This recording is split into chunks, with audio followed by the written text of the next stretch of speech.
લોકસભાની ચૂંટણીની વેતરણી પાર કરવા માટે ગુજરાતમાં તોડજોડની રાજનીતિ રમાઈ રહી છે। જો કે સોશિયલ મીડિયામાં ભાજપની ઠેકડી ઉડી રહી છે કે આયાતી પક્ષ પલટુને મંત્રી પદ અપાઈ રહ્યું છે અને પક્ષના કર્મઠ ધારાસભ્યો વાટ જોઈને બેઠા છે। ભાજપનું કોંગ્રેસીકરણ। ભાજપ રાજમાં એમપી એમએલએ મૂળ કોંગ્રેસી, નિગમના ચેરમેન પણ પક્ષ પલટુ થયેલા કોંગ્રેસીઓ।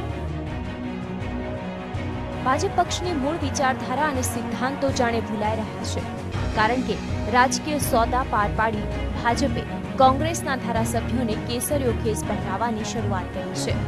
ખુદ ભાજપના કાર્યકરો, નેતાઓ સવાલ ઉઠાવી રહ્યા છે કે જો ભાજપ સરકારે પ્રજાલક્ષી કામગીરી કરી હોય તો પછી ઉછીના નેતાઓ લાવવાની ક્યાં જરૂર છે। સોશિયલ મીડિયામાં એવી કોમેન્ટો થવા માંડી છે કે ભાજપ કોંગ્રેસ મુક્ત ભારત કરવા માંગે છે, પણ ખુદ જ કોંગ્રેસ યુક્ત ભાજપ બની ગઈ છે। પોતાના રાજકીય સોદા પાર પાડીને પક્ષ પલટુઓ આજે ભાજપ સરકારમાં મહત્વનું સ્થાન ધરાવે છે। મૂળ કોંગ્રેસી અને પક્ષ પલટુઓને ભાજપમાં ક્યાં સ્થાન મળ્યું તેના પર એક નજર કરીએ। લાલસિંહ વડોદરિયાને રાજ્યસભાના સભ્ય બનાવાયા। પ્રભુ વસાવા, દેવજી ફતેપરા, વિઠ્ઠલ રાદડિયાને સાંસદ પદ મળ્યું।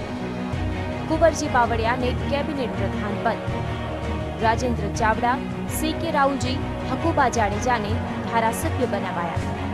જયેશ રાદડિયાને પુરવઠા પ્રધાનનું પદ મળ્યું। જયદ્રથસિંહ પરમારને માર્ગ મકાન પ્રધાન પદ મળ્યું। રામસિંહ પરમારને અમૂલના ચેરમેન બનાવાયા। બળવંતસિંહ અને જીવાભાઈને જીઆઈડીસીના ચેરમેન બનાવાયા। નરસિંહ અમીનને રાજ્ય આયોજન પંચના ઉપાધ્યક્ષ બનાવાયા। પરેશ વસાવાને આદિજાતિ વિકાસ નિગમનું સભ્યપદ અપાયું। પક્ષ પલટુઓને બખ્ખા અને ભાજપના કાર્યકરોને ઠેંગો। ભાજપમાં પણ ઉકળતા ચરુ જેવી દશા।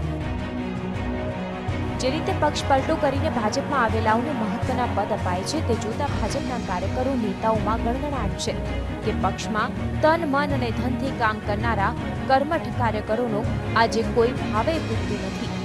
ઘણા ભાજપના ધારાસભ્યો કે 3-4 વાર ચૂંટાયા છે તેઓ વાટ જોઈને બેઠા છે કે જ્યારે કુંવરજી બાવળિયા જેવાને ગણતરીના કલાકોમાં કેબિનેટ પ્રધાન બનાવી દેવાયા છે। આમ ભાજપમાં આંતરિક રોષ ભભૂક્યો છે।